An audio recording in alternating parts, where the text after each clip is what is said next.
foto nun kamtas miring pame kasi nito ayun kasi isi pati kalau rong silong youth ko YouTube channel yang pun masih ada tu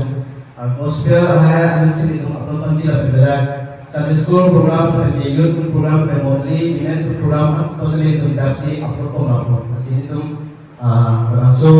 YouTube channel rong silong youth itu pastor kan masih itu bangku masih itu nak apa Rồi nói về nó còn lâu quá. Thì ta khi sau nàyเราlàm đó, dia besi isi ngerong pin kam lo itu kazulong esame ngerong pin lo di mana person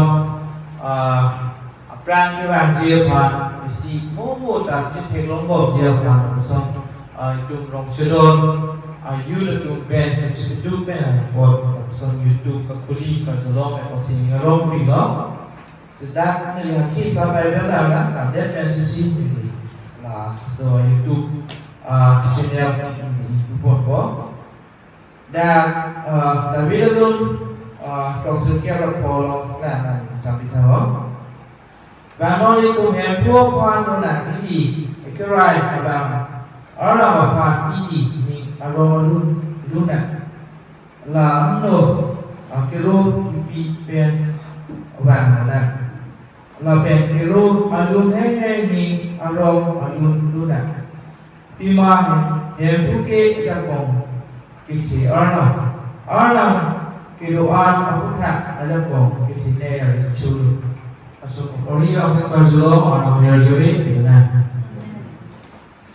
ini lah so YouTube kulipan bah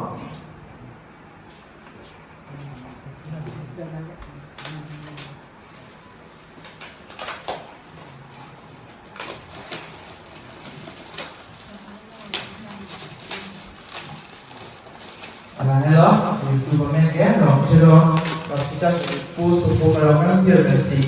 lalu YouTube ini bagi budak orang, sedang orang cerita, hari story saya akan video mana jauh sila person, akhir ni akan iklan polisi bersama kero perfect lo, itu cerita lo, benar itu iklan lo, dua kami itu menulis kita lo, itu Sini percaya jumpi jumpa tu asame itu masuk YouTube along aksi coba tu na share video na bima la pini ben la so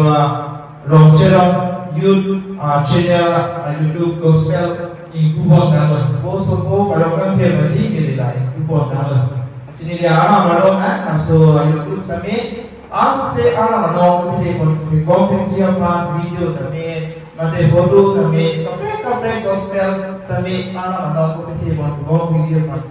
Sini lah biar dia macam orang pengen orang kan. Orang pun ini orang kali biji ni orang yang kenal sih besar orang kali pun besar namanya kan kerut sudah belok nang bibe kan tak cerita baptist church ayur tu nang kan pereda nang kan cini penajok nang bibi suri yang bibi penajok ayo tu cini pen Quran pen jo rong cerong Baptist Church youth atau gospel mate YouTube open nang lopo empu nang cerah tu kala tu opan iklim lo ketudia lo kita kekelos nang ina kado kau yang sabi nah pen kam siben nah jod long rap aku tapi kado kau yang sabi itu masuk channel lo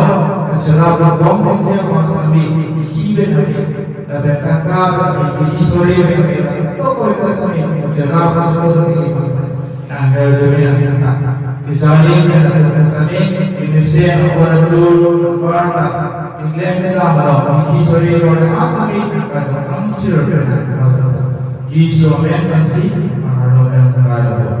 आमीन Okay, so hello guys. Program time lapse non puthot YouTube channel samay input talon metum YouTube an lo. E back pen baklam pun po. Rasilahan lo wrong chidon YouTube channel man ke upload only gospel video and songs pudi dang tame at pon teng ni dalo. Lo ayut la da anchot ke lang kapre yut sumi do lang.